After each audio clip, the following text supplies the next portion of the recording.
Bago ko makalimutan, shoutout nga pala kay Coach Jem. Nag-comment siya sa video ni September 23. Ayun mga coach, panibagong araw, panibagong jogging na naman. Siyempre kailangan natin i-maintain yung kasimulan. Ayan. Tama uli mga coaches natin, si Coach Early, tas Coach Buen, si Coach Rain. So ngayon ay September 25. Wala masyadong ganap pero marami nang ganap nung from September 20 hanggang September 24. Ngayon chillax na lang uli. Ayun mga coach, magsiset na kami. Tapos start na sa takbo. Ito si Coach Rain, no? Ayun, G na. Dito lang yan sa tambayan namin, sa joggingan namin. Makikita nyo kung gaano kalupit. Wala akong maisip na topic pero kwento ko na lang yung kahapon. Kahapon umikot kami dito. Ayun, kasama ko nung 22. Ay 23 kasi 25 ngayon. Ikot kami dito ni Earl. Tapos maliwanag pa nun Habang umikot kami, may nakita kami dun sa may madamo. Ang ina, kala namin multo. Tinutok yung camera.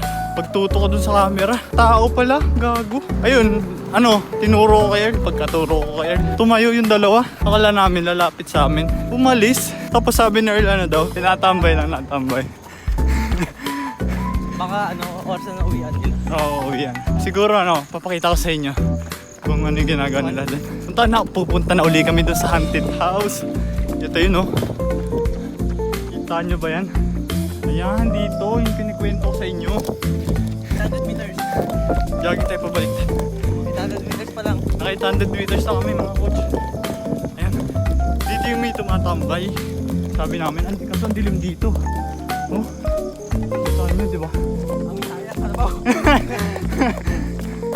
Trabaho ba? Masyadong sariwa. Oo nga. Pwede mong tayo. Ayun mga coach, naka 3 kilometer na kami. Pero parang ang layo. Ayun na sila. Pero, ito. Ayun mga coach, naglalakad na lang kami. Kasi cool down na. Tapos na namin yung 3 kilometer. Ayun mga coach, cool down lang kami.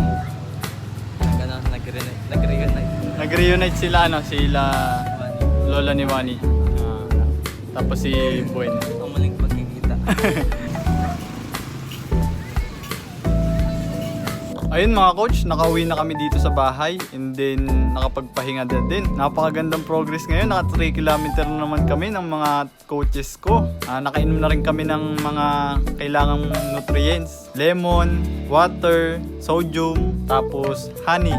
Ayan. So, gumawa si Coach Earl noon, tapos pinainom kami. Di solid na naman, bawin-bawi ang lakas. So, nga pala, bago ko makalimutan, shoutout nga pala kay Coach Jem. Nag-comment siya sa video ni September 23. So, kung gusto nyo mapanood, pwede nyo rin yung panoorin. LT yun. Diba? Ayun lang, hanggang sa muli. Jogging lang muna ngayong araw kasi medyo mahaba pa edit ko. Mga coach, ako nga pala si September 25. Bye-bye!